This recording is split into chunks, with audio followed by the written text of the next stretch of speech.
Hello students, welcome to my YouTube channel. बच्चे, exercise 7.1 question number 7।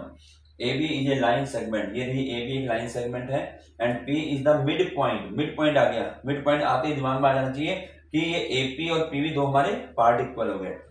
D and E R points on the same side of A B. A B के एक ही तरफ D और ई दो point हैं और किस तरीके से हैं कि angle B A D, angle B A D, angle B A D का है बी ए डी, ये वाला एंगल, ठीक है ना। एंगल बी ए डी का मतलब ये वाला एंगल, ये एंगल इक्वल है किसके, ए बी ई, ए बी ई यानी इस एंगल के। तो ये दोनों एंगल इक्वल हो गए। और क्या दिया हुआ है, ई पी ए, ई पी ए यानी ये वाला इतना पोर्शन जो दिया हुआ है ये इक्वल है डी पी बी के, डी पी बी। ये फिगर हमें दे रखी है क्वेश्चन, ठीक है। हमें प्रूव करना है, दो पार्ट करने हैं, D A P, D A P, ये वाला ट्रायंगल जो है कॉन्ग्रुएंट दिखाना है ई पी बी के, इस पूरे के कॉन्ग्रुएंट दिखाना है।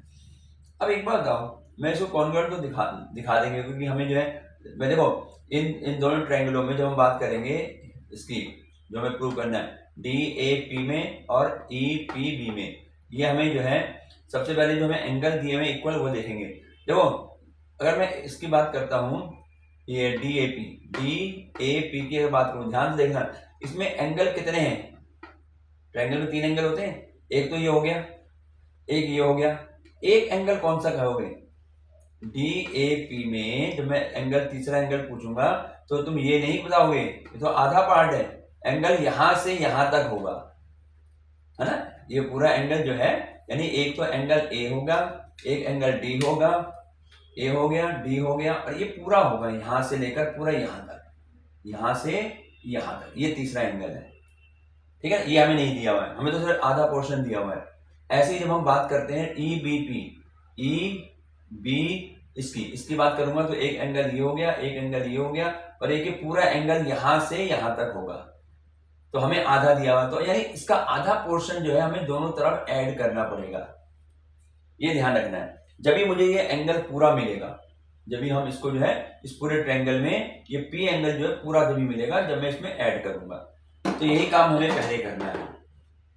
इसका सॉल्यूशन देखो, तो सबसे पहले जो एंगल हमें दिया हुआ है जो हमें ऐड करना है उसको लेंगे हम। हमें दे रखा है ई पी ए, मैं लिखूंगा यहाँ angle E P A is equal to angle हमें दिया हुआ है D P B, D P B इसके एंगल डी पी, ये हमें गिवन है। यहाँ पे नंबर भी डाल सकते हैं, जैसे इससे पहले क्वेश्चन में मैंने लिखा है 1 2 है ना, 3 4 ऐसे करके नंबर डाल सकते हो, तो डायरेक्ट ऐसे लिखेंगे। अब मैं क्या करूंगा, मुझे पूरा एंगल बनाना है, तो पूरा एंगल मुझे इतना एंगल दिया हुआ है कि ये जो है इसके बराबर, ये वाला एंगल इसके बराबर है, लेकिन ये पोर्शन नहीं दिया हुआ, तो मैं ये पोर्शन जोड़ूंगा। अब इसको, इस पोर्शन को कैसे पढ़ेंगे, ये लाइन आ रही है ना ये वाली, तो ई पी डी या डी पी ई, ये मुझे ऐड करने पड़ेंगे दोनों तरफ। तो add angle D P E on both sides, ये ऐड करना पड़ेगा, दोनों साइड ऐड करेंगे। तो इससे क्या होगा, जो हमारा एंगल ई पी ए है इसमें हमने ऐड करना है angle D P E is equal to, ऐसे यहां पर एंगल ये है डी पी बी और उसमें ऐड करना है एंगल डी पी ई, ये ऐड करना है। अब इसको जब ऐड करेंगे तो क्या बनेगा वो फिगर में देखो, ई पी ए में यानी ई पी ए में यदि इस वाले एंगल में मैं ये एंगल ऐड कर दूं ये वाला, तो ये पूरा बन जाएगा, इसका नाम क्या होगा डी पी ए, ठीक है, इसका नाम क्या हो गया डी पी ए। तो इससे हमें मिल गया angle D P A is equal to, और इससे डी पी बी में इधर वाले एंगल में मैं ये एंगल जोड़ूंगा तो ये पूरा मिलेगा, ये पूरा, इसे क्या कहेंगे E P B, angle E P, ये मिल गया एंगल। अब हमें जो है इस दोनों ट्रायंगलों के एक एक एंगल और मिल गए, अब मिले हैं, इसको मैं नंबर 1 डाल देता हूं, ठीक है। तो अब हमारा जो पहला पार्ट है हम उसको सॉल्व करेंगे, ठीक। पहले पार्ट में क्या कहता है, ये कहता है इन दोनों को कॉन्ग्रुएंट दिखाओ, तो हम लिखेंगे in triangle D A P and triangle कौन सा दूसरा है E B P, E B, इन दोनों ट्रायंगलों को कॉन्ग्रुएंट दिखाना है। मैंने कहा जो पहले दिया हुआ है उसको लिख लेंगे, हमें एंगल ए बी दे रखा है, दिया ना ये ए याद B A D, B A D, ये जो है बी ए, ये दे रखा B A D, B A D. हमने एंगल कौन कौन से दिए हैं, डी ए पी। अच्छा हाँ, डी ए पी वही बात है, डी ए पी, और हम ले रहे हैं ई ई बी पी, ठीक। तो हमें देखा B A D, B A D, तो हम यहां लिख देंगे angle B A D is equal to, इसमें यहां दे रखा ना डी, एंगल हम ले रहे हैं डी, एक तो ट्रायंगल आ रहा है डी ए पी जो हमें दिखाना है, और एक है E B P, E B P. तो जब हम इसकी बात करेंगे इस वाले की, तो इसको हम लिखेंगे डी ए पी, तो एंगल डी ए पी आएगा, ये हमारा है, हाँ ये दे रखा था ना B A D is equal to A B E, A B E, ये दे रखा है। तो यहाँ पे हाँ ये एंगल बन जाएगा, ठीक है। यहाँ पर हमारे पास डी ए पी, तो वहां से लिया था उसने, यहाँ आएगा डी ए पी, याद आएगा डी ए पी, ये तो ट्रायंगल ले रहे हैं, कंफ्यूज हो रहा है। डी ए पी में एक तो ये एंगल आ गया, डी ए पी कौन आ गया, एंगल आ गया इज इक्वल टू, अब इस वाले में ई पी में कौन सा दिया, ये दे रखा है E B P, angle E B P, ये कहां से आया, D A P is equal to E B P, E B P, ये हमें गिवन है,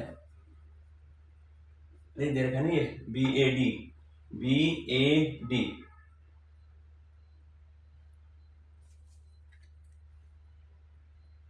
हाँ ये वाला एंगल दे रखा ना ये बी ए डी, इसको मैं बी ए डी कहूं या मैं पी ए डी कहूं, बात तो एक एंगल एक ही बात हो रही है। तो यहाँ हमारे पास हम तो क्योंकि ट्रायंगल ये ले रहे हैं ना पूरा, डी ए पी ले रहे हैं और ई पी बी ले रहे हैं, तो डी ए पी जब हमने लिया डी ए पी, तो इसमें हमारे पास ये एंगल आ गया ए, ठीक है, और इजिकल टू जब हम इसको ले रहे हैं ई पी बी में, तो ये एंगल आ गया ई बी पी, और क्या है, ठीक है। ये तो हमें दे रखा था उसने, एंगल ए ही तो है वो, और दूसरी यहाँ पे कर लेते हैं आगे, और दूसरा क्या दिया हुआ है, दूसरा अभी हमने प्रूव करा है डी पी ए, इसको यहाँ लिख दो D P A is equal to angle E P B, ये हमने कहां से निकाला, फ्रॉम फर्स्ट, ये हमने फर्स्ट निकाली थी ना अभी प्रूव करा, ये निकाल दिया। अब दो एंगल हो गए, अब दो एंगल होते ही अब हमें चाहिए एक साइड, क्योंकि तीन एंगल तो हो नहीं सकते। अब साइड कौन सी होगी, देखें इसकी साइड कौन कौन सी है, ये है और ये, तो यहाँ A P is equal to P B, A P is equal to P B, क्यों, क्योंकि P is the mid point, दे रखा है ना ये P is the mid point, तो मिड पॉइंट है, इसका मतलब इसके दो पार्ट अलग अलग इक्वल हो गए, तो हो गया दो एंगल आ गए, दो एंगल ये हो गया और ये वाला हो गया, ठीक है, और साइड हो गई। तो हमारे पास हम लिखेंगे triangle D A P congruent triangle E B P, और किससे हुआ ये, दो एंगल है, एक साइड है। अब साइड क्या है, इसमें जो इंक्लूड हो रही है, तो हम क्या लिखेंगे इसको ए एस ए कॉन्ग्रुएंट, ये पहला पार्ट इसका कंप्लीट हो गया। अब सेकंड पार्ट क्या होगा, सेकंड पार्ट में बच्चे हमें दिखाना है AD equal to BE, AD और BE ये दोनों उसी ट्रायंगल के पार्ट है जो कि हमने कॉन्ग्रुएंट दिखाए, तो हम लिख सकते हैं AD इक्वल टू BE, यहाँ क्या लिखेंगे CPC, ये हमारा आंसर है। तो जो ये कर रहा है ना वो तो उसी ट्रायंगल में अगर आ रहा है तो प्रूव हो जाता है। तो क्वेश्चन नंबर 7 हो गया।